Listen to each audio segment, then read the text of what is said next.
que el profesor Joseph Humir realice una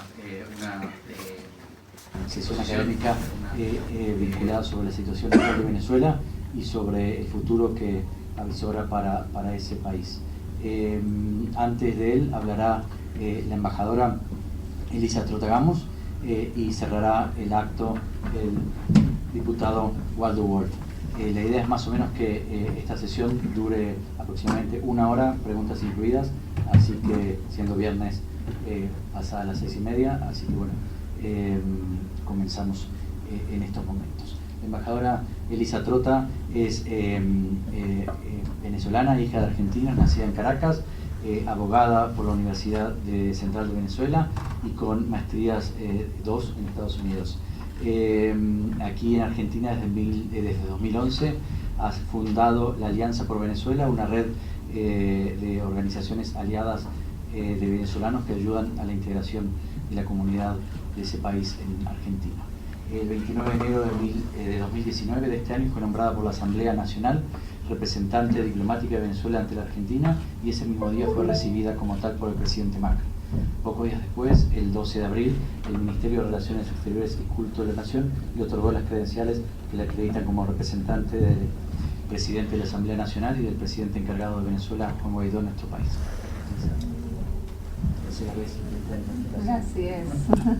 Buenas tardes a todos. Gracias, Patricio. Gracias nuevamente a la Universidad de Belgrano, que ya se siente como una segunda casa, por el recibimiento. Bueno, es un placer compartir hoy con ustedes, con Waldo, con quien venimos trabajando hace ya mucho tiempo por la misma causa, por la libertad de nuestro país, y la verdad es que para mí es un honor estar hoy acá en la disertación de Joseph Humir, que como todos saben, bueno, ha dedicado parte importante de su formación a la investigación en todo lo que tiene que ver con la seguridad global y el terrorismo internacional, y que lamentablemente ha tenido que seguir de cerca el caso venezolano. Y digo lamentablemente porque justamente el régimen ilegítimo de Nicolás Maduro quien mantiene vínculos importantísimos no solo con el narcotráfico, sino también con las redes terroristas.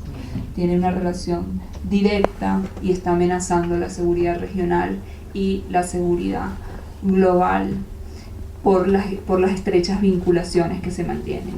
Es por esto, por los muchos motivos que todos ustedes bien conocen, que tienen que ver con la crisis humanitaria en Venezuela, con los millones de desplazados venezolanos alrededor del mundo, y por este tipo de vínculos que, como comenté, amenazan la seguridad global, que el cambio político en Venezuela no solo es una necesidad para los venezolanos, sino es una necesidad para el mundo, para el orden que actualmente, la estabilidad democrática que necesita el mundo, y para la seguridad regional. Así que realmente, bueno, sé que vamos a ver cosas muy interesantes, seguramente mucho más terribles de lo que esperamos de la presentación, pero asegurarles que desde la representación de nuestro gobierno tenemos el mayor de los compromisos en la lucha contra el terrorismo. Gracias. Gracias, embajadora. Gracias, Elisa. Dará unas palabras ahora el diputado Waldo Wolf, desde 2015 diputado por el Frente Cambiemos por la provincia de Buenos Aires y presidente del Grupo Parlamentario de Amistad entre la República Argentina y la República Bolivariana de Venezuela. Gracias. Muy cortitas mis palabras para agradecerle nuevamente a la Universidad de Belgrano, en tu nombre, a su rector. Cada vez que vengo se me entrecruzan muchos recuerdos, porque yo soy egresado de la Universidad de Belgrano, así que entraba y había unos chicos haciendo su festejo de recibimiento, no sé si lo vieron en la puerta, haciendo un enchastre de los lindos cuando uno se recibe, así que gracias nuevamente por abrirnos esta casa comprometida con los valores de las instituciones. Agradecerle a Elisa, con quien venimos compartiendo hace ya un tiempo grande nuestro compromiso cívico con la defensa de las instituciones, de los valores republicanos, de la defensa de las libertades individuales y colectivas. Y agradecerle a Joseph, que también nos conocemos hace mucho tiempo y realmente siempre es un placer y una posibilidad para enriquecerse, porque están ustedes ante una eminencia, uno de los hombres que más saben de lo que está ocurriendo en América Latina vinculada al terrorismo. A todos, gente que no conozco, amigos, familiares, funcionarios, colega el diputado Torello, en nombre de todos los funcionarios, así que gracias por acompañarnos. Bueno, damos entonces la palabra a Joseph Kemal, director ejecutivo del Centro de Estudios para una Sociedad Libre y Segura, con sede en Washington, D.C., desde donde conduce, dirige una red global de más de 100 profesionales y académicos especializados en temas de seguridad, defensa e inteligencia. Nacido en Virginia, ha prestado servicios a la Infantería Marina de los Estados Unidos, ha participado en misiones de combate contra el terrorismo en Medio Oriente y ha formado parte del ejercicio militar multinacional UNITAS en América Latina y el Caribe. En octubre de 2014 publicó su primer libro titulado La estratégica penetración de Irán en América Latina, y suele ser invitado por prestigiosas universidades, por medios de comunicación y también por entidades públicas para que brinde su visión, sus opiniones como experto en seguridad global, especializado en la teoría de la guerra asimétrica y la amenaza internacional. Bueno, buenas noches. Es un gran gusto estar aquí, no solo en la Universidad de Belgrano, porque ahora que me acuerdo, estuve aquí hace como unos 3 o 4 años atrás, donde se estaba celebrando el aniversario, se estaba reconociendo el aniversario, no de la AMIA, pero del atentado contra la embajada de Israel en marzo. Entonces ahora todo más recuerdo, es una linda universidad. Les agradezco mucho la invitación a Patricio y todos los de la casa. También es un gran gusto estar con mi querido amigo, el diputado Waldo Wolf, que siempre ha sido un campeón para la libertad, para los derechos humanos y obviamente para la comunidad judía, que ha sido afectado por todas las agresiones y atentados que han ocurrido aquí en Argentina en los 90, pero hasta el día de hoy. Y bueno, lamentablemente la falta de justicia que se ha podido tener por varias razones, y Waldo ha sido un voz muy importante en el Congreso y en Estados Unidos también, que aún nos hemos visto allá sobre este tema. Y también es un gran placer estar con la embajadora, que nos dimos cuenta que nos conocimos antes en otro viaje que tuve aquí en Buenos Aires, y como dije, la lucha lo están peleando ustedes, pero estamos todos en esa misma lucha. Sabemos que Venezuela representa más de solamente Venezuela, representa la libertad de América Latina, y si perdemos Venezuela, perdemos casi el mundo, ¿no? Y estamos muy claros en eso, y esta presentación ojalá va a ese camino. Mira, me pidieron dar un discurso más o menos de media hora. Yo sé que es viernes, es la tarde, todos estamos cansados. Yo he estado todas las noches acostándome con las 2 de la mañana, levantándome a las 7, entonces quiero que tal vez hacemos un diálogo también, porque imagino que van a tener muchas preguntas. Entonces pueden en cualquier momento hacer una pregunta y seguimos. La única cosa que me paran nomás con las cuestiones de tiempo, me dicen ya nomás Joseph, y me callo, porque yo soy como lo que dicen en inglés un parking meter, se pone su moneda y yo sigo yendo. Entonces voy a tratar de ser mucho más conciso en esto.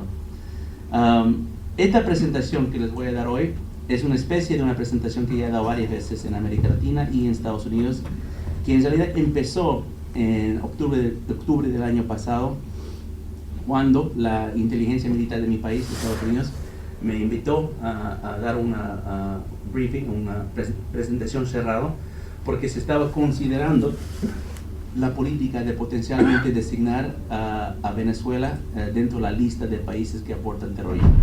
Es una lista muy fuerte que se maneja en el Departamento de Estado. Más bien hay solo como 4 países ahorita en esa lista. Estamos hablando de Irán, Sudán, Siria, en su momento Corea del Norte y Cuba, pero lo sacaron. Entonces esa es una decisión muy delicada. Y por lo tanto lo que yo sugerí en ese momento era que antes de que hablamos del mérito o la consideración de que si Venezuela debería estar incluido en esta lista, tenemos que entender qué es lo que pasó que nos llegó a la crisis de Venezuela. Entonces, en ese aspecto yo empecé esa presentación con una declaración, asesión un poco duro. Imagínate, es una sala llena de oficiales de inteligencia, militares, personas que están con el conocimiento, y no solo de Venezuela, estaban de diferentes agencias que miran el mundo. Y yo dije que para esta época, el próximo año, o sea, octubre del 2019, que estamos acercando a la fecha, que Venezuela va a ser el número 1 preocupación de la política y la seguridad nacional de Estados Unidos. Y yo dije eso, no porque simplemente somos distintos, pero porque estaba mirando las cifras. Hoy en día, Venezuela es la crisis humanitaria más grande del mundo. Entiendo que hay más refugiados que salieron de Siria. También entiendo que hay más desplazados en Congo. Sin embargo, si agregas el factor económico, nunca hemos visto una deceleración como estamos viendo hoy en día en Venezuela. Es más, si miras a los casos recientes de fracasos económicos como Zimbabue o como la Unión Soviética después de caída del muro de Berlín, tomaron alrededor de 8 a 10 años para que el Producto Interno Bruto se corta por mitad. En Venezuela les tomó 4 años. En ese aspecto, la deceleración de lo que está pasando, en Venezuela es demasiado rápido, y por lo tanto creo que en cierta forma nos agarró a todos por sorpresa. Ahora déjame decirles algo que ya saben, ¿no? La inflación es el más alto del mundo. Estamos viviendo una crisis que la embajadora nos conoce mejor que cualquiera de las estadísticas de hambre, de falta de medicina, de escasez y todas las condiciones que es casi impredecible y nunca hemos visto en América Latina. Pero yo no les voy a contar en esta presentación lo que ustedes ya saben. Ustedes y muchos venezolanos que veo aquí en la audiencia saben mejor que yo las condiciones de su país y cómo es la gravedad de esto. Yo quiero comentarles algunas cosas que a lo mejor no se saben, por lo menos no se sabía por mucho tiempo.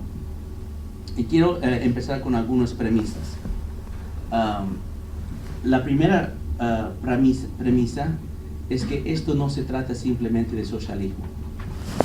Es evidente que si haces políticas socialistas, resultan fracasos económicos. Eso es evidente durante todo el mundo. Pero hemos visto socialismo en América Latina anteriormente, pero no hemos visto esto. También esto no se trata simplemente de narcotráfico o un narcoestado, porque hemos tenido narcoestados en América Latina. Todos se acuerdan bien de Manuel Noriega y Panamá, y hemos visto este tipo de situaciones donde el gobierno se entra en el negocio de narcotráfico, pero otra vez no hemos visto lo que estamos viendo en Venezuela. Y por último, esto no simplemente se trata de Cuba. Es absolutamente cierto, y yo diría a este punto comprobado, de que Cuba tiene una alta presencia en los esferos militares, médicos y académicos en Venezuela, pero hemos visto ocupación cubana en América Latina. Todos se van a quedar de Granada. Lo que estamos viendo en Venezuela es algo de lo que nunca hemos visto en la historia de América Latina, aunque tienes esos 3 ingredientes, esos factores que acabo de mencionar. Esos no son los factores críticos a lo que estamos viendo en Venezuela. Entonces déjame decir que yo considero, esta es mi opinión, pero en base de los estudios, y debo decir que esto es lo que voy a presentar, es un estudio que todavía se está desarrollando, pero que en realidad empezó hace 2 años de mi equipo, que hizo un trabajo increíble en realidad, pero que todavía estamos llegando a desarrollar más cosas. Pero en base de ese conocimiento y estudio, yo no considero que el régimen está débil. Es más, yo considero que el régimen de Maduro está exactamente donde quiere estar.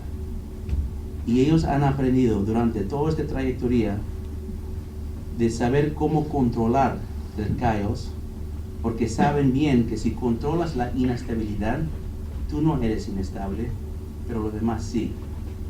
Y la forma que el régimen de Maduro controla la inestabilidad de lo que es en Venezuela se llama una revolución. Hoy en día se ha olvidado tanto de la revolución, que se habla tanto del régimen, y es más, en Estados Unidos casi se habla de un individuo nomás, Nicolás Maduro, que se olvidó que puso al régimen en el poder en primer lugar. Y eso tiene un nombre, se llama la Revolución Bolivariana. Y como les digo, yo viajo mucho a la región, especialmente últimamente mucho a Brasil y Colombia, por lo que te imaginas. Entonces yo trato de hacer un relato para conectar nuestras perspectivas con políticos en la región para que entiendan la importancia de la revolución. Entonces yo cuento un cuento, yo digo un cuento, y les voy a contar ahorita. Y lo que me gustaría que hagan es, mientras yo cuento esta historia, que visualicen de quién estoy hablando. ¿Sí? El cuento así. Hubo un militar, un coronel, que tenía aspiraciones políticas muy grandes, que trató de agarrar su país por la fuerza, pero fracasó, solo para ser elegido presidente años después, inmediatamente nacionalizando los recursos naturales de su país y utilizando eso para lanzar su revolución, primero dentro de su país, después en su región, todo el tiempo tratando de construir una identidad sociocultural que llamaba que los enemigos del exterior eran agresores y imperialistas. Pero este coronel, llegado a ser presidente, murió después de 14 años en el poder, pero no antes de dejar un legado de crimen, corrupción y conflicto. Ahora, ¿quién sabe quién es? Chávez.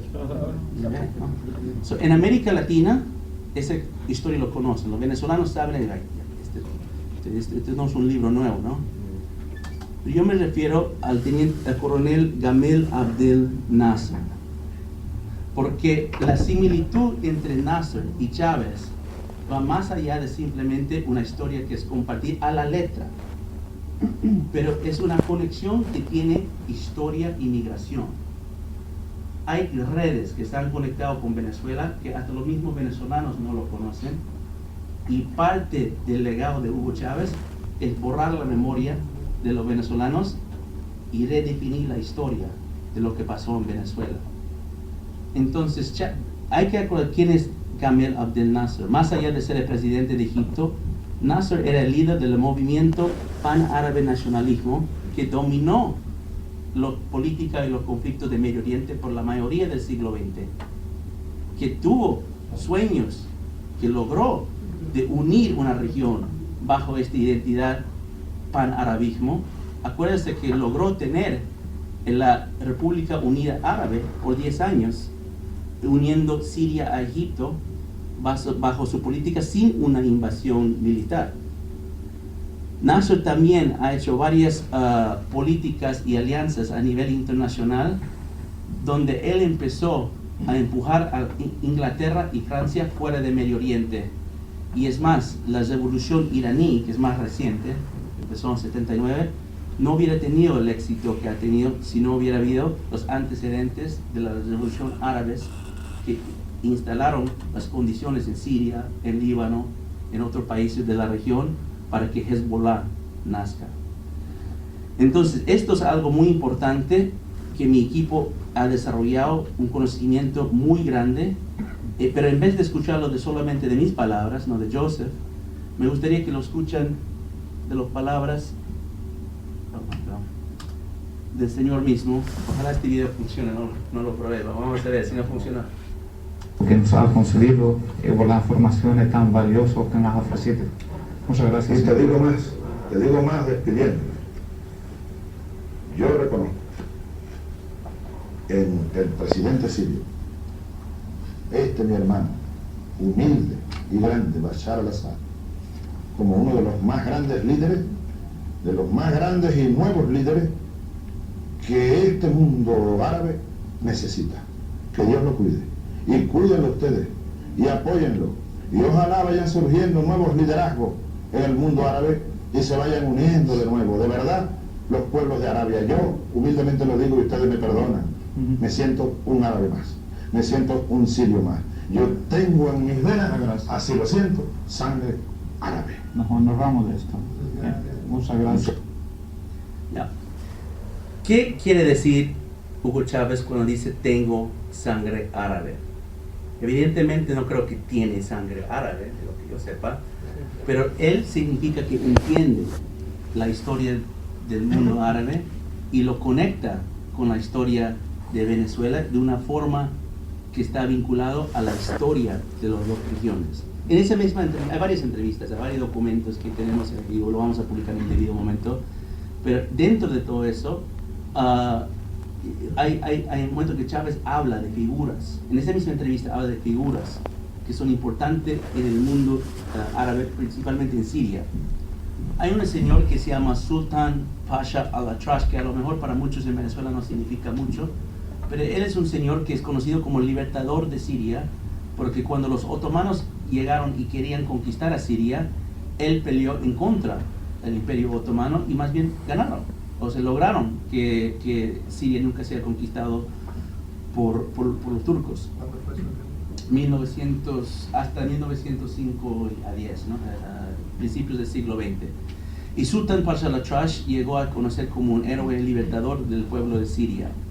Sultan al-Atrash viene de una etnoreligión druso, que es una etnoreligión, es una minoría en el Medio Oriente, que es como una cultura sin país, tiene en la encrucijada de Israel, norte de Israel, sur de Líbano y sur occidente de Siria.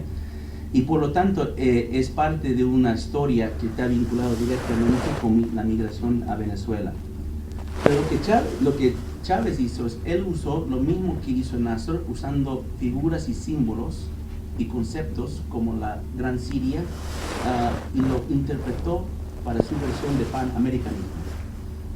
Pero la clave de la habilidad de usar toda esta estrategia de guerra simétrica no era necesariamente solamente tener símbolos y figuras que parecen, pero una estrategia que es compatible.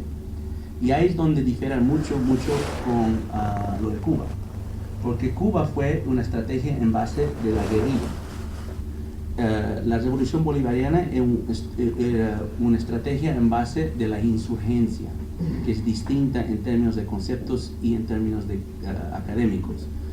Y por lo tanto lo que hizo todo esto del movimiento panárabe era de la insurgencia que construyó partidos políticos como el Partido Baas socialista, que empezaron a dominar el Medio Oriente por un gran periodo. Chávez duplicó esos esfuerzos, que vamos a hablar enseguida un poco de eso, para construir las mismas insurgencias, para construir su deseo de Gran Colombia.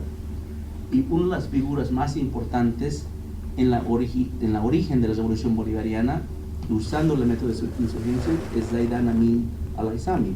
Ustedes deben conocer su apellido porque es el padre de Tarek al-Aissami. Pero Zaidan no vino a Venezuela simplemente como migrante normal. Zaidan vino a Venezuela con un propósito. Él vino a Venezuela en el momento donde el partido Baas en Siria dividió y empezaron otro capítulo del partido Baas en Irak. Es más, los cofundadores del partido Baas en Siria son Michel Aflaq y Shibli al-Aissami. Shibli al-Aissami es el tío de Zaidan al-Aissami, que por lo tanto es el tío abuelo de Tarek al-Aissami, para decir que Tarek al-Aissami, su origen familiar va al origen del partido Baas en el Medio Oriente, en Siria y en Irak. Aquí lo puedes ver, justamente es Shibli al-Aissami. Ahí está Saddam Hussein detrás de él, y ahí está Michel Aflaq a su mano izquierda de ustedes. Shibli al-Aissami era un político de peso en ese entonces en Siria y después en Irak, y cuando expandieron para conquistar territorios, le mandaron a Zaidan Amin al-Aissami a Venezuela para construir el partido Baas capítulo Venezuela, y eso fue su propósito desde que instaló en Sudamérica.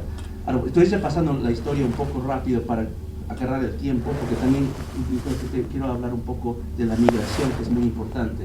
La migración nos hace entender de cómo se empezaron a construir las redes. En el Departamento de Defensa hay algo que se conoce como redes de amenazas transnacionales.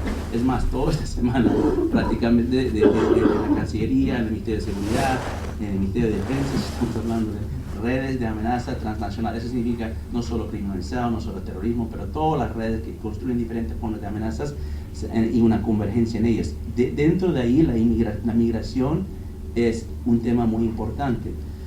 Hay 3 periodos de migración de Medio Oriente a Venezuela que hay que resaltar porque tienen importancia en lo que está pasando.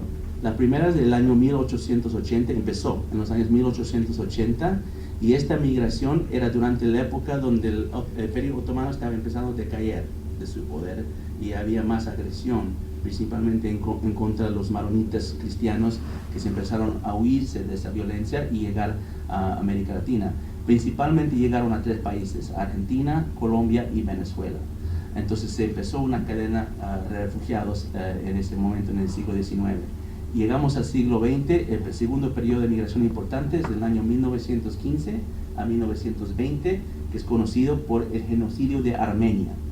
En el momento del genocidio de Armenia, que fue, el palabra genocidio, según las Naciones Unidas, viene de esa época de la historia, llegaron por la misma cadena de refugiados huyéndose de su región a Sudamérica.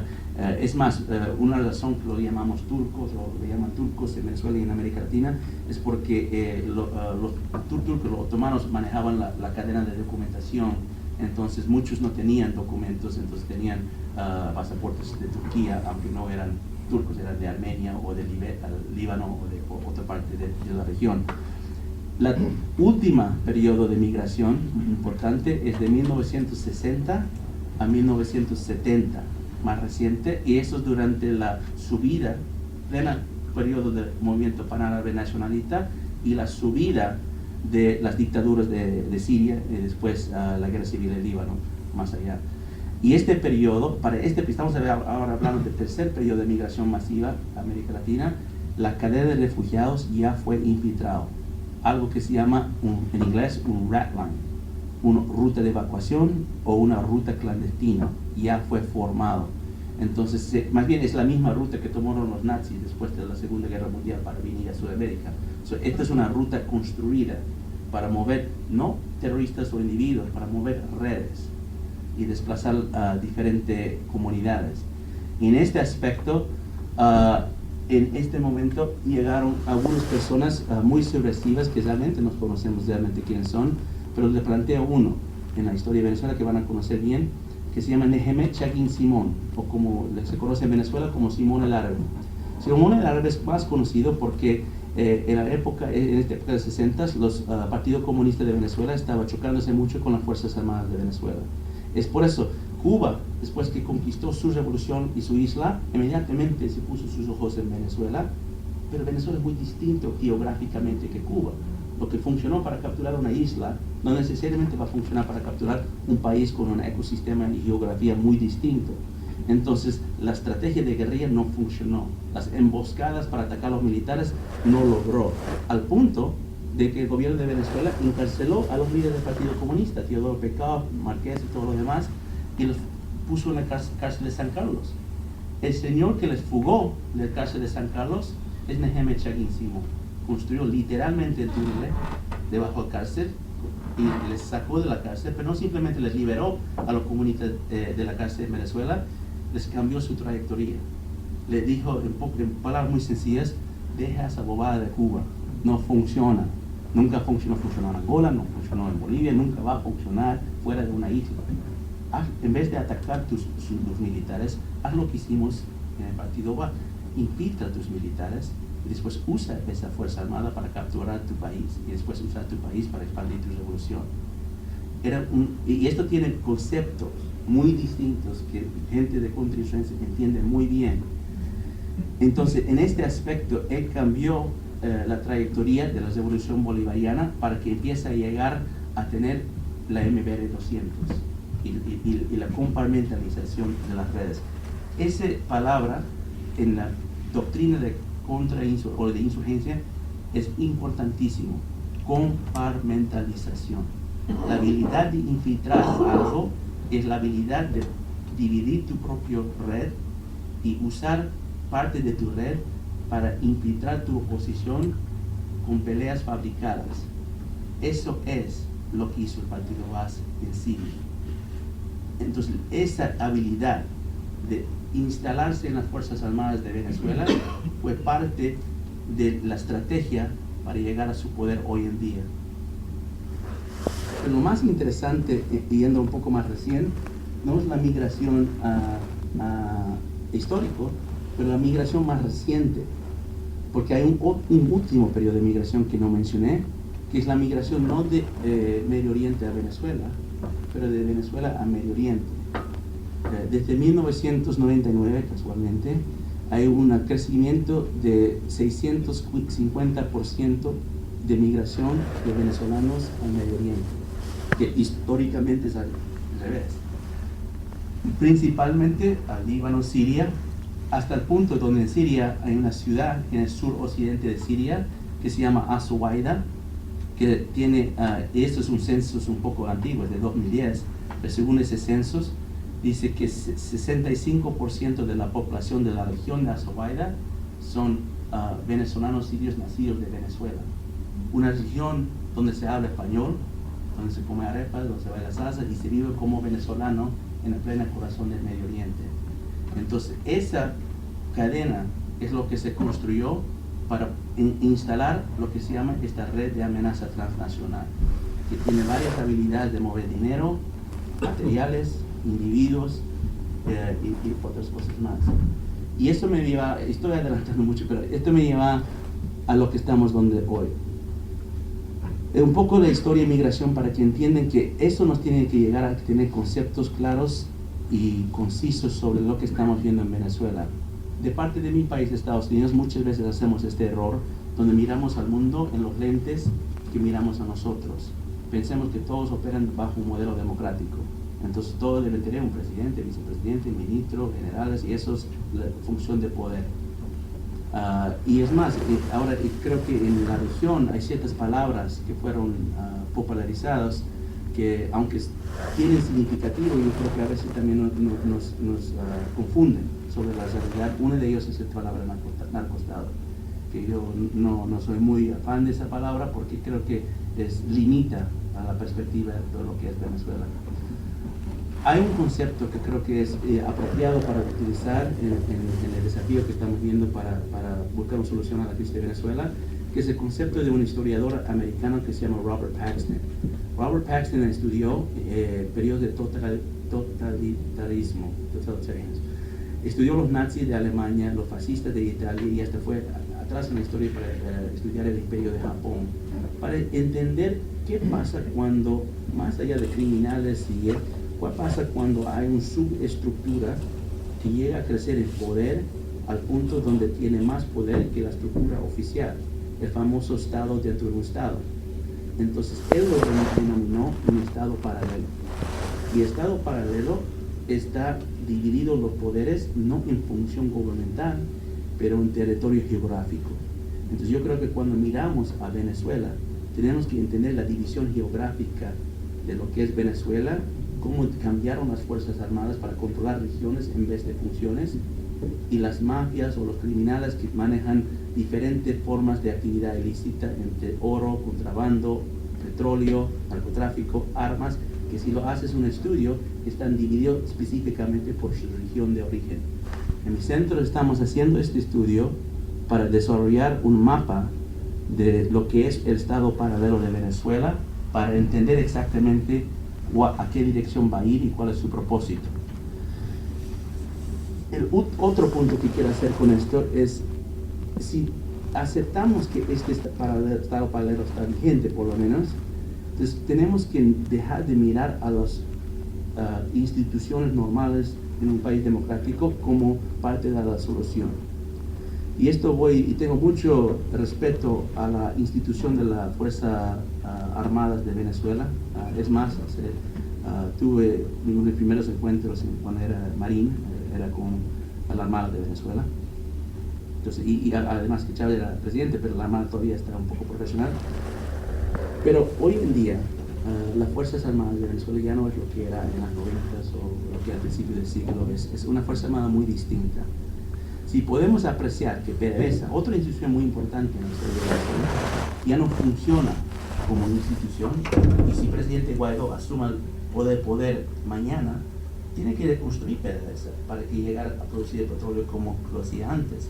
Si podemos apreciar eso, pues ¿por qué no podemos apreciar que las Fuerzas Armadas de Venezuela tampoco funcionan como institución y por lo tanto no es parte de la solución y la salida de la crisis de Venezuela?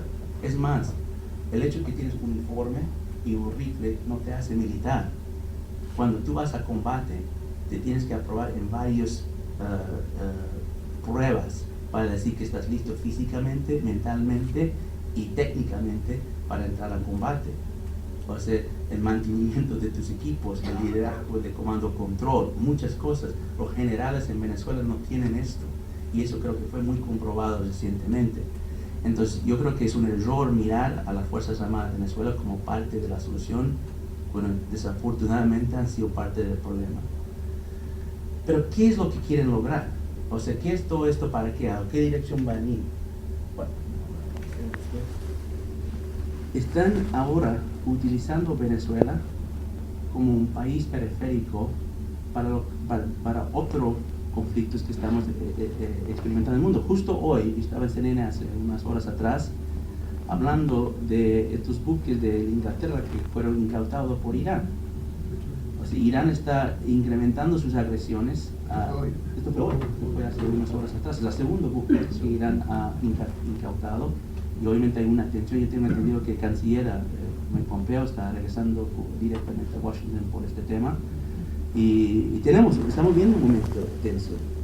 Pero lo que estamos viviendo hoy en día en el siglo XXI, ya que estamos llegando casi 20 años al siglo, estamos viendo la época de competencia de gran poderes. El mundo ya no es unipolar, ni siquiera es bipolar como la Guerra Fría. Hay por lo menos 4, sino 5 poderes a nivel global que están luchando para ver qué destino va a ir la orden internacional. Y han destinado a Venezuela, por las razones que mencioné, o otras razones, como parte de esa guerra periférica. Norcorea, Ucrania, Siria, Venezuela, es parte de un escenario global donde estos países controlan el destino de Venezuela, no Cuba, no los venezolanos.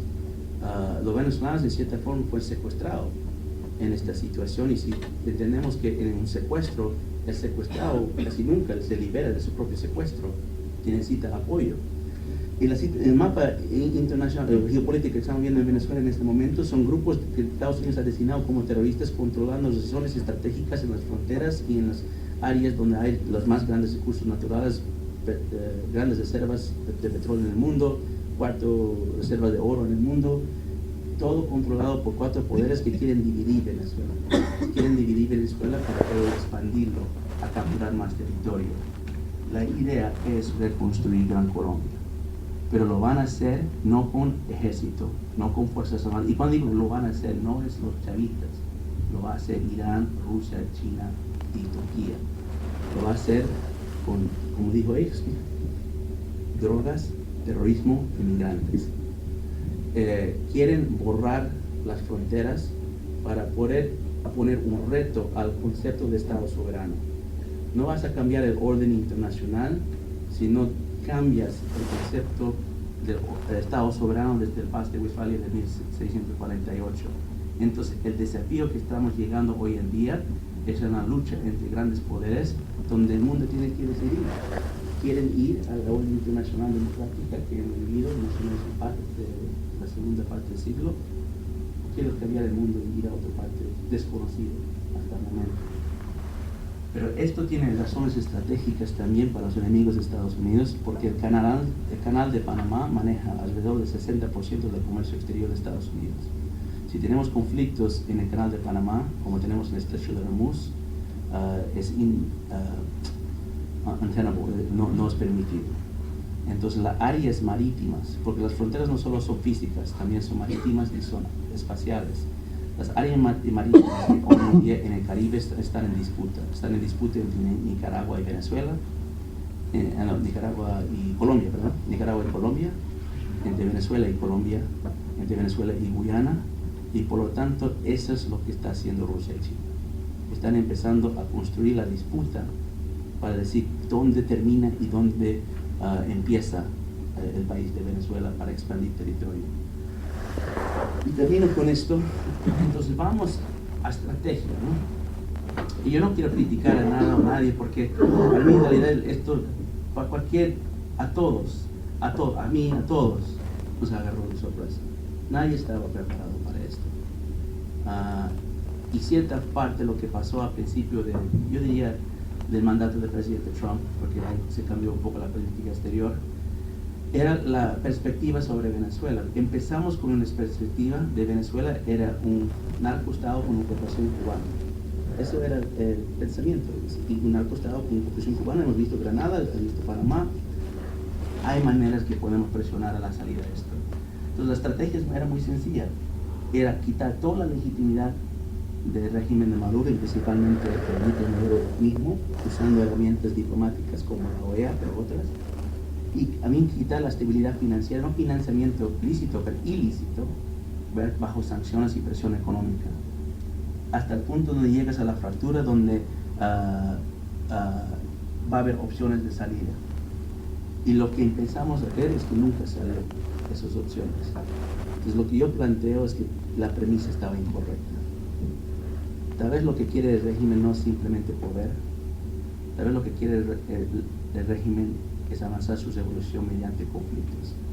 Hay una diferencia entre regímenes y revoluciones, porque regímenes pueden mantener, pero las revoluciones necesitan avanzar, o si no mueren.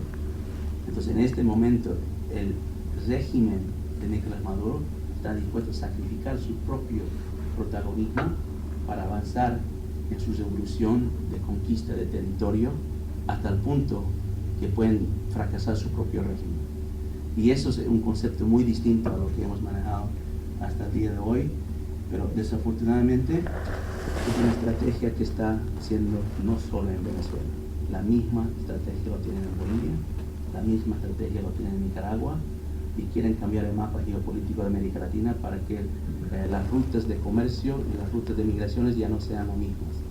Entonces yo creo que, por lo tanto, lo que es Venezuela hoy en día, lo dije al principio, pero lo dije como en serio, es la portada de la lucha por la libertad de América Latina. Si perdemos Venezuela, el resto del continente lo va a seguir. Cuando el conflicto más parecido a esto es Siria. Por lo tanto, yo creo que los venezolanos tienen que estudiar muy bien qué pasó en Siria desde la guerra civil de 2011. Y hay varias lecciones que podemos tomar de esto. Uno es Bashar al-Assad. Hicimos lo mismo error de Estados Unidos en Siria. Pensamos que Siria es simplemente un estado terrorista apoyado por Irán. Entonces tratamos de presionar a Bashar al-Assad a buscar su salida. ¿Y qué aprendimos 8 años después? Aprendimos que un débil Bashar al-Assad no necesariamente es un Bashar al-Assad más fácil sacar de poder. Que un débil Bashar al-Assad es solamente un Bashar al-Assad más fácil controlar por actores externos.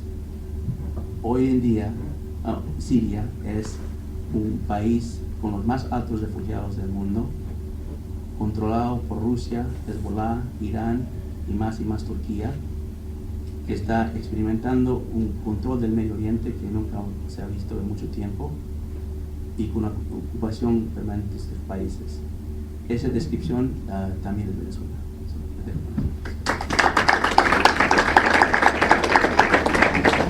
Muchísimas gracias por la magnífica, innovadora visión de esta realidad latinoamericana, que, como bien dice, excede a Venezuela. Abrimos una breve tanda de preguntas, si les parece. De cualquier manera lo quiero felicitar porque pocas veces había oído una conferencia tan profunda y de largo alcance, que yo sugeriría que pudiera divulgarse a través de la Embajada de Venezuela, y haga llegar a los políticos venezolanos y a todos los venezolanos sus comentarios, porque gran parte de los venezolanos desconocen realmente su situación. No quiero llegar a criticar absolutamente nada, y creo que está vista que la posición del gobierno venezolano con estas invitaciones a conferencias, que si vino el grupo de Lima, hoy fue lo de Barbados, ya mañana el 25 se reúne el grupo de Sao Paulo en Caracas, y los venezolanos no hacemos absolutamente nada. Pero usted invocó una parte bastante importante y me debe contestar. ¿Usted considera necesario y urgente que haya una ocupación militar en Venezuela? Porque es realmente lo que se necesita ante esta evidencia, esta tragedia que usted ha señalado en este momento. Sí. Es evidente que la situación es muy seria. Y querer o no querer, desear o no desear, vamos a estar en guerra. Pero tienes que definir qué es una guerra. Hoy en día las guerras no son como la Segunda Guerra Mundial. Hoy en día no se lanza portaaviones a las playas de cabeza. Yo era anfibio de la Marina. Se ven cómo es esas operaciones. Hoy en día las guerras ni siquiera se ganan con militares. Estamos viendo época de la guerra simétrica, que realmente empezó hace mucho tiempo. Y hoy en día se ganan las guerras con otras herramientas. Una ocupación militar convencional es la única forma que garantizas un fracaso en Venezuela. Es una forma muy tonta de pelear las guerras y ninguna persona seria que sabe sobre la estrategia de guerras lo va a sugerir. Hay cosas que se puede hacer, pero todo empieza primero con la legitimidad. La guerra asimétrica se gana hoy en día con opinión pública y legitimidad, pero esto es el secreto. No es la legitimidad de Maduro, no tiene legitimidad, es la legitimidad de China. La salida de Venezuela va a salir cuando China ya no es legítimo en América Latina, ni Rusia, y mucho menos Irán, que no creo que es muy conocido en la región, porque ese es el fuente de apoyo de Nicolás Maduro. Si Nicolás Maduro no tuviera sus alianzas internacionales, te aseguro mañana mismo caería por sí mismo, por sus propios méritos de marketing y todo lo demás. Lo que pasa es que es para mí en cierta forma no compatible de que países en América Latina quieren ayudar a Venezuela, pero al mismo tiempo están negociando con China, Irán, Rusia. Eso nunca va a llegar a la salida. Entonces tenemos que ir, como dijo el general Dwight Eisenhower, no voy a dedicar ni un soldado hasta que sepa cuál es la fuente de poder. La fuente de poder del régimen es la alianza internacional. Entonces por eso mismo hay que empezar por ahí. Hola, mi nombre es Mireya Rodríguez, soy venezolana. Tengo un prejuicio con respecto a Estados Unidos, yo lo conozco, usted lo sigo en CNN. Cuando usted dice que le tomó por sorpresa, a mí me cuesta creer que Estados Unidos algo le caiga por sorpresa. Ese es mi prejuicio. Entonces, particularmente, hemos conversado sobre este tema con esa visión y digo, ¿dónde estaba el mundo viendo? ¿Qué estaba viendo el mundo mientras se construía de una manera magistral el programa? Porque nosotros estamos en un centro prestigioso como el suyo, pero hacemos un seguimiento y decía, Dios mío, ¿pero qué pasa? ¿Dónde están los ojos del mundo? Incluso el tema de los derechos humanos, ¿dónde tienen los ojos puestos? Entonces, particularmente creo que es sorpresa. Yo no diría sorpresa, le pondría como otro nombre, decir, ¿dónde estaban los ojos? Okay. Esa es la primera. La segunda, cuando usted dice que cambió la premisa, que ahora el tema es que se expanden por el conflicto. Noticia, Chávez llegó con el conflicto y se ha mantenido sistemáticamente y estratégicamente a través del conflicto. El conflicto es su estrategia. Desde 1900, yo participé en esa campaña, desde el 98 que nos tuvimos que enfrentar con él. Entonces, el tema del conflicto fue su esencia, ¿ok? Y lo sigue usando en un periodo de posverdad donde justamente hacen una ley donde la gente, si es violenta, va presa, ¿verdad? Porque entonces es esa paradoja. Y la tercera es con respecto a lo que dice usted de China, que entonces la cosa está más grave aún, porque las proyecciones de China son espectaculares en términos de posicionamiento frente a un Estados Unidos que adoptó una estrategia más endogámica y una Europa tratando de retroceder. Entonces la cuenta está clara. Okay. Voy a contestar la primera porque esa creo que entendí la pregunta. Y mira, yo vivo en Washington.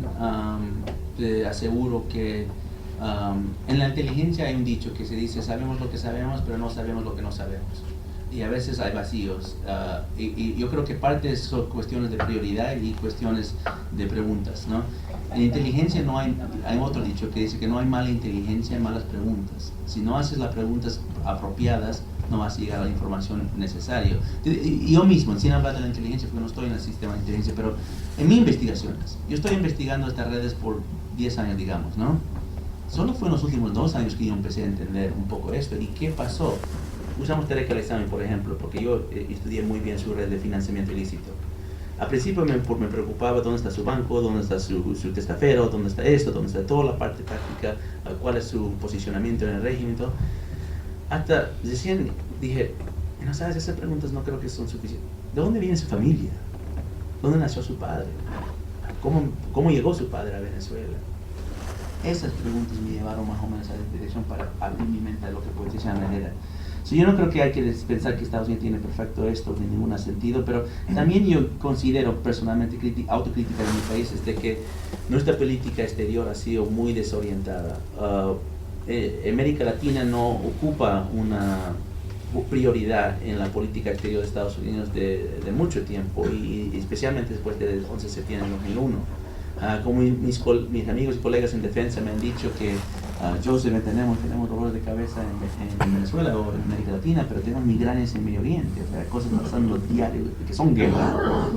Pero yo obviamente les quiero hacer acordar a mis amigos en esa comunidad de que las migrañas se convierten en defensa si no los tratas, y yo creo que Venezuela ya es una migraña. Entonces yo creo que por mucho tiempo se subestimó esto. Se vendió a América Latina como una zona de paz, una zona de comercio, que Chávez no era tan serio, hablaba mucho y sabe sobre alianzas, pero son cosas políticas que no tenían validez. Y yo digo, mira, eso fue errado. O sea, América Latina es alrededor del 9% de la población mundial, pero maneja 35% de los homicidios mundiales. Eso sin hablar ni siquiera de lo que está pasando en la crisis. Estoy hablando de hace 10 años atrás.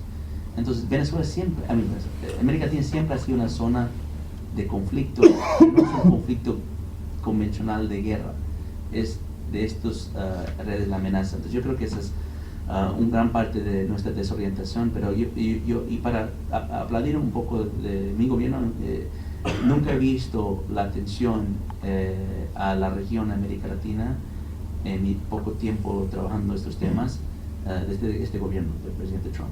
El presidente Trump es irrevertible su atención a Venezuela. Eso no va a cambiar si cambia canciller o si cambia cualquier cosa. Es sistemático a este punto, donde hay autorizaciones y presupuestos designados a eso. Ojalá esta pregunta. Primero felicitarlos.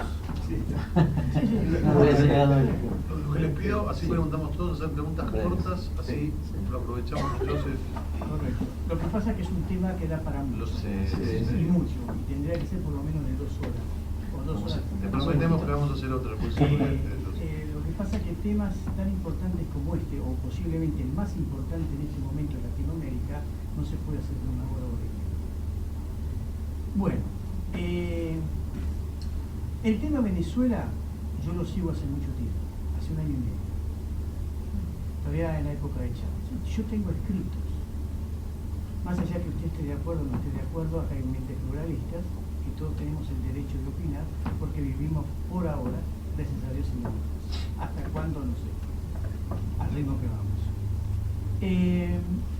Yo en uno de mis escritos puse que si no hay una intervención militar, Venezuela no sale a flote. Pero definirlo. Definir la intervención militar. La intervención militar es una sola cosa, que la armada o los aviones, y déjeme, como quiera llamarlo. Es verdad que hay otras guerras, como dijo usted, puede ser las económicas, las geopolíticas o lo que usted quiera. Pero ¿sabe cuál es el problema? Y posiblemente le dé un golpe bajo. Hay mucha gente que se está muriendo y no puede esperar esas soluciones. La solución tiene que ser ahora, porque mientras usted está en Washington comiendo y disfrutando de su familia, hay gente que se está muriendo y no puede esperar. ¿Sabe cuántos niños murieron en estos últimos años y medio, 2? Más de 25.000 a 30.000 criaturas solamente. Entonces esa gente no puede esperar. Entonces yo digo, si vamos a esperar, ¿cuánta gente más va a esperar? Eso es por un lado. La pregunta... Es la pregunta. siguiente. Si usted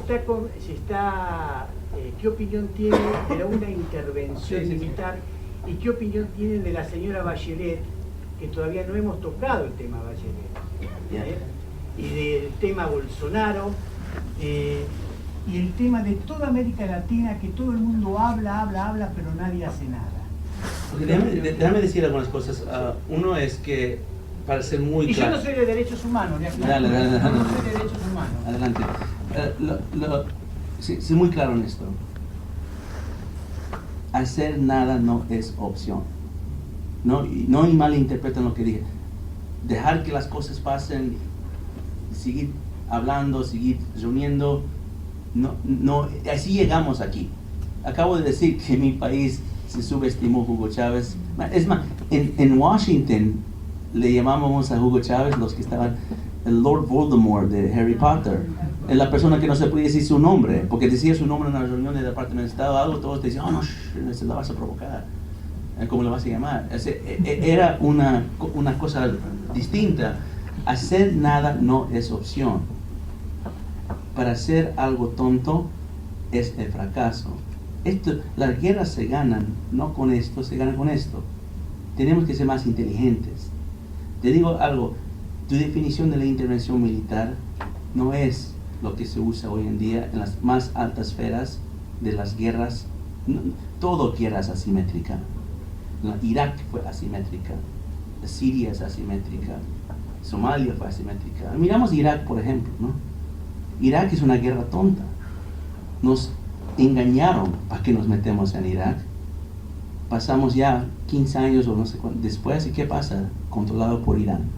El atentado de 11 de septiembre, todos lo conocemos como un atentado de Al-Qaeda, ¿cierto? Es un atentado donde Irán compró el avión en Sudán para que Hezbollah ayude a Al-Qaeda a entrenar a cómo hacer ese secuestro, donde el único caso federal en Estados Unidos, en el Corte Norte de Nueva York, es un caso contra Irán por financiar parte del atentado de 11 de septiembre, porque Irán manipuló las circunstancias para hacer un atentado con Al-Qaeda y después hacernos invadir su enemigo, Irak, para que ellos controlen más de Medio Oriente. No podemos caer en estas trampas. No podemos hacer cosas, seguir una política no coherente. Ahora, yo creo, no es solo cibernética, asimétrica, es todo herramienta que existe, una estrategia. Ahorita te digo un dato para demostrar que no estamos peleando esto con toda nuestra fuerza. Un dato.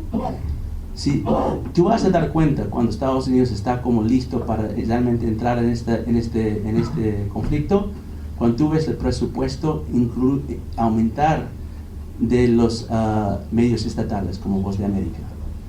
Porque Voz de América, por ejemplo, es una gran herramienta si vamos a utilizar este tipo de conflicto.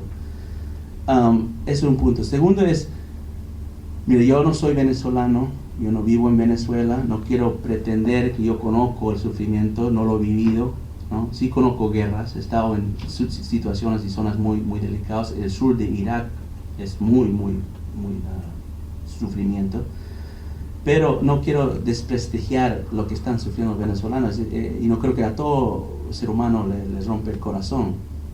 Pero déjame explicarles algo para los que no han utilizado el uniforme en su vida. Ser un soldado, si quieren realmente ganar esto, ¿no? Quieren pelearlo, quieren ganarlo, ser un soldado no es desesperación. En el entrenamiento que les ponen a todos los soldados, nos ponen en situaciones desesperadas, sin comida, sin sueño, sin nada, sin nutrición, sin nada. ¿Y qué es lo que tenemos que hacer? Seguir pensando. El mente no muere, el cuerpo puede desistir, pero el mente sigue. Eso todo fuerza especial sabe bien donde te quitan toda la habilidad física, pero tú tienes que seguir adelante. Si vamos a salir de esto, la gente tiene que poner duro. Y eso no es llorar de desesperación, es realmente seguir adelante aunque no tienen nada. Y cuando accionas mediante tu desesperación es cuando cometes errores. Y yo te digo, en una forma personal, cuando yo cometí errores en mi vida militar, es cuando rendí. Cuando dije, ya no, en los entrenamientos, cuando tengo hambre. ¿Cuándo qué? Cuando me rendí. Cuando ya mi cuerpo, mi cerebro, mi psicología me dominó, yo dije, voy a buscar la camino más corta, voy a hacerlo, y te agarran. ¿Usted conoce a No, Jaime un Bailey? minuto, vamos por parte, después seguimos. Perdón. Señor. Sí, a ver, para hacerla corta, realmente, o sea, lo veo muy innovador a esto. Lo que había escuchado de la relación con los árabes era más que nada como una sociedad, una relación comercial desde la OPEP, que venía que siempre era la parte latinoamericana y por eso muy vinculada con ellos. Pero la pregunta en particular era cómo veías la relación geográfica, cómo fue, ellos apoyaron mucho el proceso de paz con Colombia, y con el cambio de gobierno quedó instalado y legitimado también una parte de las FARC que dicen que están cambiando rutas de narcotráfico ahí, pero ya no está ni Correa, ni Lula, ni Santos. Yeah. En mis conversaciones con Colombia, Colombia está muy avanzado en esto, ¿no? Brasil también, mediante el gobierno Bolsonaro, se han hecho el trabajo muy prudente. Y una de las cosas que preocupa a Colombia más que todo, no es necesariamente una invasión o mucho menos algo que son redes que no ubicaron bien que existen ya en Colombia, principalmente en Antioquia. Hay cosas que ellos no se dieron cuenta, que está conectado con la oficina de Migado, está conectado con la FARC, con disidentes de otros grupos. Entonces ellos están mirando esta red de amenazas. Hay una palabra en el Departamento de Defensa de mi país, que es ahora en toda América Latina, que se llama la convergencia.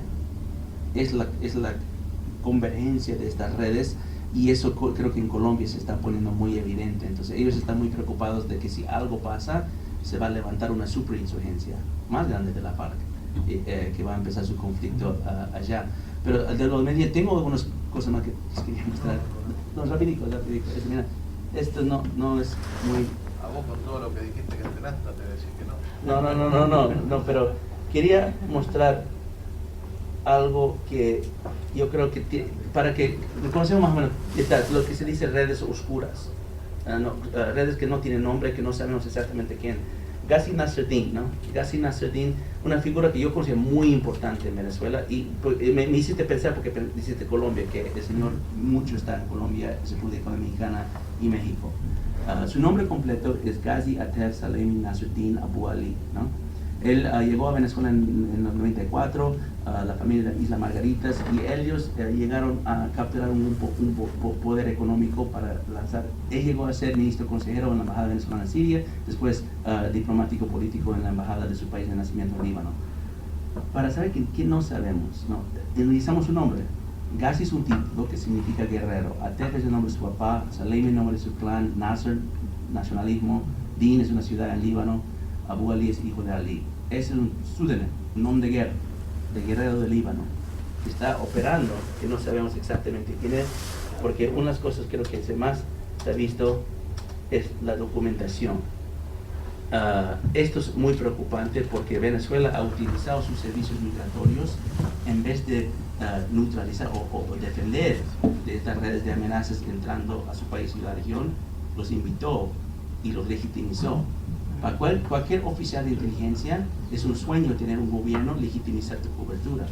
En este caso han dado documentos, cédulas, pasaportes, hasta certificados de nacimiento para personas de Medio Oriente que ni siquiera han pisado Venezuela. Y parte de esos nombres están vinculados a la casa de AMIA. Hay redes de ese entonces, antes del 94, que todavía están operando en diferentes partes del mundo, pero con documentación venezolana. Quería dar esa parte de periódico porque creo que es importante, especialmente con todas las actividades de la semana. Sí, quería... últimas tres. Sí, solo quería decir un par de cosas, conociendo un poco la dinámica venezolana, para los que apoyan la intervención armada como intervención armada. La verdad que vengo en un mundo en el que eso es de otra forma.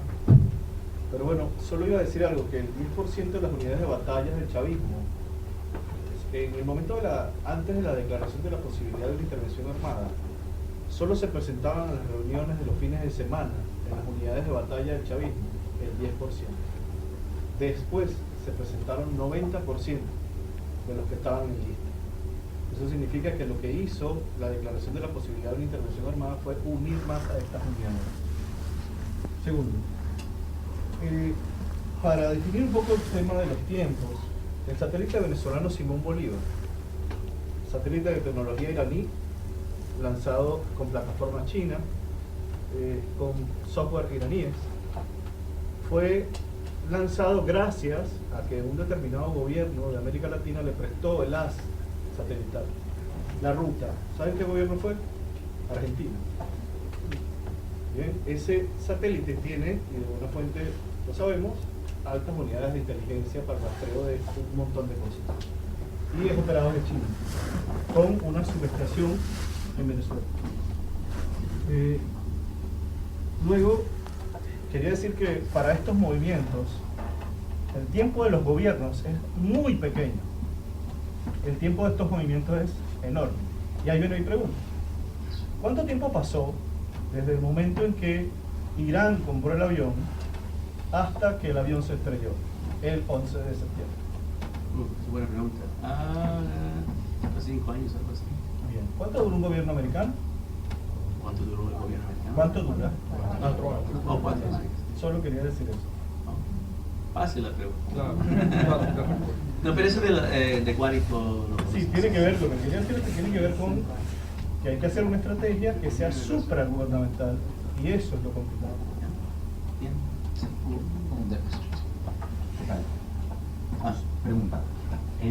Nosotros, en Argentina, es una pregunta sobre la Argentina, en el gobierno que tuvimos anteriormente, hubo un par de actitudes que quizás, si usted puede trazar un paralelismo para ver si deberíamos preocuparnos en caso de un eventual triunfo de este nuevo, en estas elecciones, se puede trazar un paralelismo entre las medidas adoptadas por el gobierno anterior respecto de la base militar china que fue radical en la Patagonia y el pacto con Irán, ¿sí?, como las medidas que se ha tomado internacionalmente desde Venezuela, y se puede trazar un paralelismo y se puede decir que fueron también actitudes como para formar parte de esta política internacional de expansión.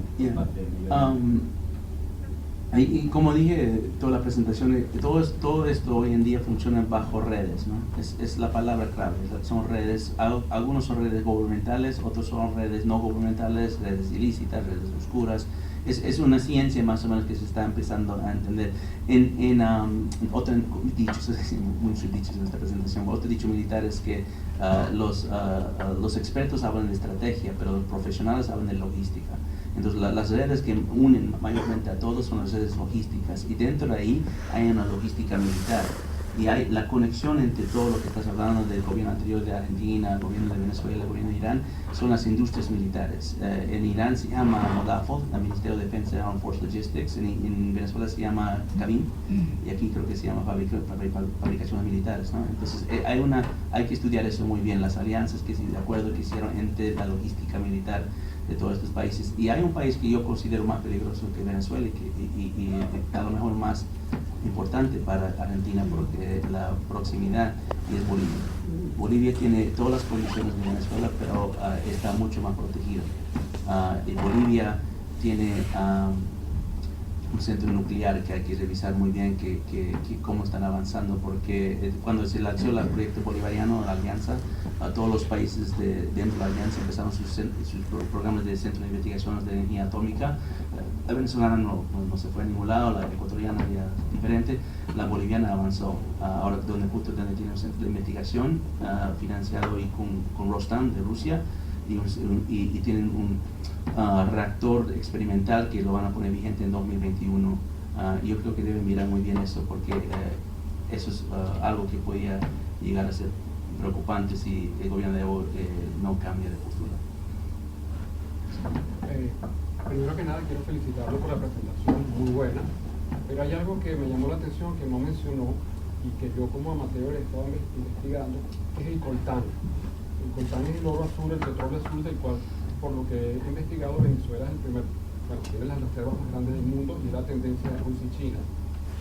¿Qué hay de cierto en eso, en el coltán, y el interés de Rusia y China por tenerlo para el futuro? No, mira, el arco minero está ahí, ¿no?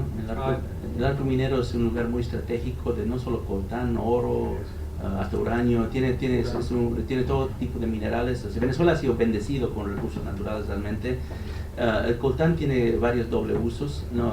Obviamente es usado, mira, esto tiene coltán, ¿no? Pero también tiene usos militares. Entonces las agencias de restricción de proliferación de armas de destrucción masiva hace esa tarea, de asegurar que el doble uso no llega a manos. El problema es que esas agencias no tienen presencia en Venezuela. O sea, no hay, por ejemplo, la investigación de la Comisión de No Proliferación de Armas de Destrucción Masiva no ha visitado Venezuela en no sé cuántos años. Entonces hay un desconocimiento de lo que está pasando ahí. Sin embargo, yo creo que el arco minero se ha vuelto una región estratégico para estos países, solo para mirar el oro, que no es importante, pero el oro que Turquía entró en este negocio, donde en 2017 casi no había ningún comercio con Turquía. En 2018, 23.6 toneladas de oro fueron enviados a Turquía, en un momento donde Turquía empezó a implementar su oro a casi 500 toneladas. Y Turquía está tratando de estabilizar su situación económica usando importaciones de oro. Entonces ven un interés en Venezuela por todos esos recursos que tienen, que a lo mejor pueden ayudar a sus economías. Casualmente en 2017 fue cuando se inauguró la ruta Caracas-Estambul de Turkish Airlines. Sí, de la ¿Qué significa la estrella amarilla? Hezbollah. Está en Nueva Esparta. Está en la Isla Margarita, sí. Sí, quería hacer una consulta sobre cuáles deberían ser entonces, según su perspectiva, las posiciones de los gobiernos latinoamericanos, especialmente el Grupo de Lima, que entendió esto de las legitimidades que usted dice de las potencias extranjeras, entendió que quizás la intervención de Estados Unidos, parte de Estados Unidos, no tenía legitimidad en América Latina, que eso sí, ellos fueron hábiles en detectarlo, pero si cree que el error de las políticas exteriores latinoamericanas en ese sentido fue optar nuevamente por la estrategia institucional, utilizar los organismos internacionales, la versión internacional legal y legítima, ¿sí?, para solucionar el problema en Venezuela. ¿Cuál es usted, qué es lo que cree usted que debería hacer? Yo creo que el mensaje que les quiero dejar, y Grupo Lima, la ruta, es lo que estamos enfrentando en Venezuela no es un conflicto necesariamente con Venezuela, no es un conflicto ni siquiera con el régimen de Nicolás Maduro. Es un proyecto revolucionario que se ha conectado con revolucionarios en el exterior. El conflicto es con las mismas potencias que estamos luchando en varias esferas del mundo. El conflicto de Siria, el conflicto de Ucrania, hoy en día lo que está pasando en el Estrecho de Hormuz. Estamos en un escenario global en esto y por lo tanto yo creo que se tienen que formar las alianzas necesarias para combatirlos. Hay países obviamente que quieren ver la prosperidad, la paz, la libertad, pero tienen que unirse de una forma técnica. Yo considero una cosa no tan difícil en realidad, es en América Latina, y esto es evidente esta última semana en todas las conversaciones que estamos en el ministerial sobre contraterrorismo, no tenemos una alianza mayor de inteligencia en América Latina. Estados Unidos lo que hizo es, hace años, entendimos que nosotros tampoco teníamos esta capacidad, construimos los 5 ojos de inteligencia, ¿no?, con Canadá, New Zealand, Inglaterra, donde podemos tener acuerdos donde se puede mover la información mucho más rápido porque las inteligencias manejan operaciones. Si quieres tener opciones, necesitas buena información. Yo creo que sería bueno tener 5 ojos, digamos, para América Latina, donde se puede contrastar estas amenazas, porque si miras a los enemigos, si se puede llamar, o adversarios, ellos tienen ese confort, ellos comparten muy rápido sus conocimientos y por lo tanto tienen más opciones. Mira, les agradezco mucho, yo sé que podemos hablar todo el día, pero agradezco su tiempo y principalmente a la Universidad de Belgrano. Es un gusto estar aquí y la embajadora. Confiamos en una próxima venida tuya pronto para extender este tema. Embajadora, algunas palabras antes de... Sí, bueno, agradecer nuevamente la presentación de Joseph. Creo que ciertamente es, sí, no solo revolucionaria, pero que es un tema de muchísima preocupación, de muchísimo interés para todos y que podemos pasar horas debatiendo. Creo que lo importante es que este análisis está hecho, la necesidad también, que es algo que me gustó mucho de lo que planteó Joseph, de no actuar desde lo emocional, desde la desesperación. Lo que estamos viviendo en Venezuela amerita cabeza fría, amerita estrategia y amerita confianza en quienes han asumido el rol justamente de liberar al país. Y hablo tanto de los dirigentes nacionales de Venezuela como de todos aquellos países que se han comprometido con la lucha por la libertad de Venezuela, que hoy en día suman casi 60 países, entre ellos Estados Unidos, que aquí, bueno, Joseph muy bien lo ha destacado, y Argentina, a quien quiero también dar un especial agradecimiento por todo lo que está haciendo por Venezuela y por los venezolanos, porque tal y como se evidenció en la presentación de hoy, no solo por la crisis humanitaria que vive Venezuela y vivimos los venezolanos, por los millones de migrantes, sino porque representa un peligro a nivel mundial. Lo que pasa en Venezuela dejó de ser hace mucho tiempo un problema única y exclusivamente de los venezolanos. Gracias nuevamente.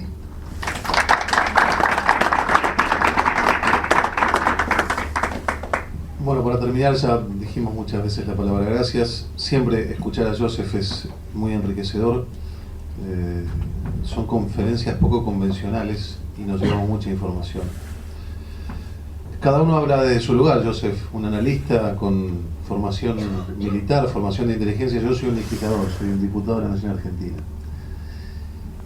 Y en este momento en la Argentina estamos pasando un momento en el cual se pone a prueba qué es lo que nosotros definimos como sistema de vida que queremos tener. Decía recién una amiga venezolana dónde estaba el mundo estos días. El mundo muchas veces se quedó dormido. Joseph habló del genocidio que dio el origen a la palabra genocidio. O sea, durante la Primera Guerra Mundial masacraban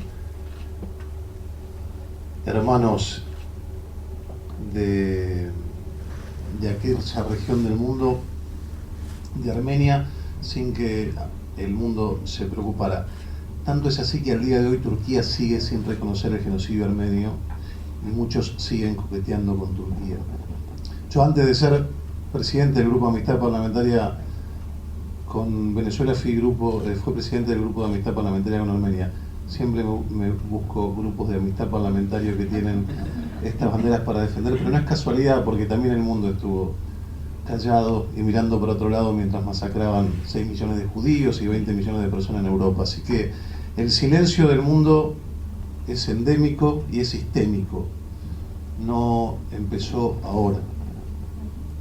Y tiene que ver con la hipocresía, porque los factores de poder ponen el foco en alguna región y no la ponen en otra. Yo, que suelo ser muy activo defendiendo los valores de las instituciones en las redes, muchas veces algunos me cruzan, y con razón, diciendo: ¿y de Cuba no hablamos? ¿Y de China no hablamos? ¿Y de aquellos países con los que nos abrazamos y se la pidan mujeres y se la pidan homosexuales y se vulneran todos los valores que tienen que ver con la defensa de las libertades individuales y colectivas, y también nos callamos? Y ahí es donde yo, desde mi lugar, entendiendo un poco y llevándome cosas que dijo Joseph y algunas palabras que dijo recién la embajadora Elisa Trota, es donde apelo primero que restituyamos la confianza en la institucionalidad, porque lo que quieren estos regímenes es justamente poner todo en discusión. Nos ha tocado en la Argentina, se discute todo, se termina discutiendo si corruptos contando dinero corresponde a un delito o si es un hecho absolutamente aislado y discutible. Discutimos todavía si Irán participó del atentado de 1994 en la Argentina. Se escucha a periodistas hablar de la pista siria, cuando le hemos hablado hasta el hartazgo, que Hezbollah está tanto en Siria como en Irán. Posiblemente en algún momento de la historia correspondió a Siria y después correspondió a Irán, pero está absolutamente todo probado. Y esa es la inteligencia de aquellos que ponen todo en duda, la posverdad y el cuestionamiento de absolutamente todo. Entonces es ahí donde les pido que tomemos conciencia cada uno desde su lugar. Yo, en estos días que además estoy en campaña y me ocupo del tema Venezuela porque me fascina, y me ocupo del tema AMIA porque es parte de mi vida, andaba estos días por el conurbano y se acercó una señora y me felicitaba y me decía: necesito que hable con mi hijo porque cuestiona el sistema democrático y quiere que hagamos una revolución y necesito que hable con él. Por supuesto que la escuché, un encuentro así muy casual, y después me quedé pensando, ¿no? La señora quiere que yo le resuelva un tema que no pudo resolver ella en su familia. Ahí es cuando yo, desde mi lugar de parlamentario y apelando a que nosotros también reaccionemos y cambiemos esa mente con la que venimos tratando o creyendo que todo lo vamos a resolver desde las instituciones, es cuando tenemos que entender que nosotros en condición de ciudadano tenemos una responsabilidad y un trabajo enorme que todavía no hemos desarrollado, recién lo empezamos a desarrollar, con las redes, con un posteo de un video, con un posteo de un mensaje, con el cuestionamiento de un líder de manera educada pero sostenida y sistemática, y hablando en nuestra casa con nuestros hijos, instalando el tema entre nuestros amigos, entendiendo que es un proyecto de estas falsas revoluciones, el cortoplacismo que viene el amigo allí marcaba, nos miden el aceite, saben que tenemos 4 años y proyectan cosas para mucho más tiempo porque tienen una transversalidad temporal muy inteligente, muy planificada.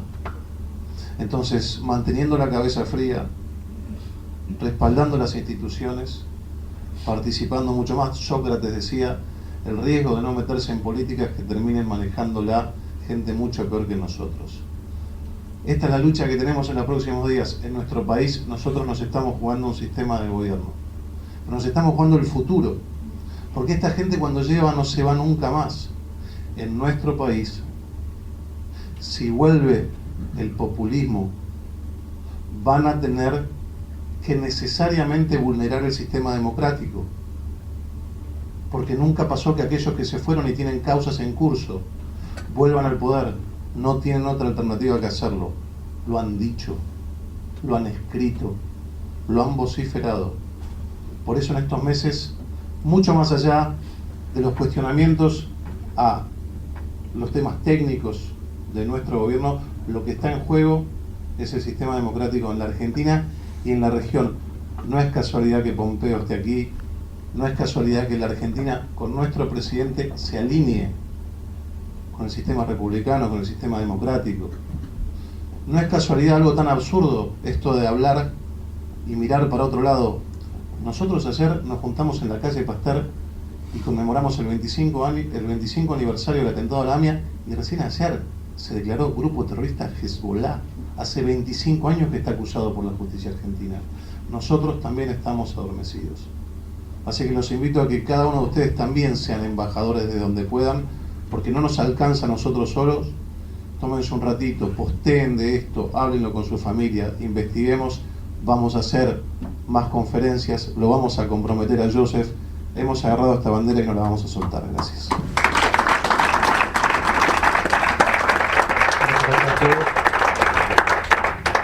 Nos queda Colombia, Santos, hay muchos, FARC.